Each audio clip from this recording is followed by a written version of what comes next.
right, so first things first is what I like to do is I always do visuals just to make sure. I'll look down inside the pan, make sure there isn't any oil building up in here.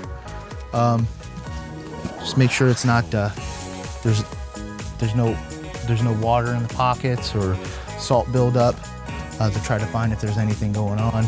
You'll see it deep inside the pan. Take the covers off.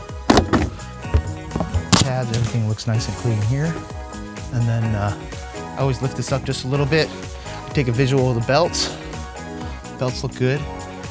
Yamaha wants you to check them every 500 hours. So yeah, everything looks good there. You always see chunks, or you see the threads give. And then you can also see way down inside there, but way down the side here to see if there's any, you'll be able to see if it's really loose. And if you can literally twist the belt too easily, you know, but everything's nice and tight with this engine.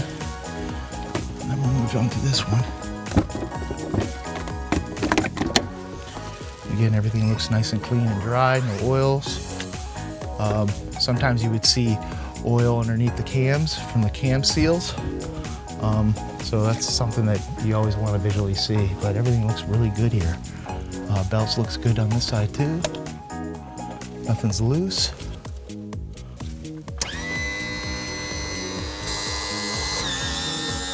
So what I usually look at here when you trim it up is look at these bottom seals. See if make sure that they're not collecting oil or any oil's dripping out of it. Everything looks pretty good.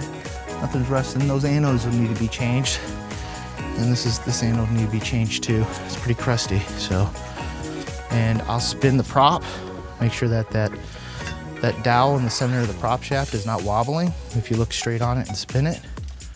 So this particular service is gonna call for pretty much everything. It said it's 3 years, 300 hours. So we're gonna do water pumps, check thermostats, definitely changing anodes.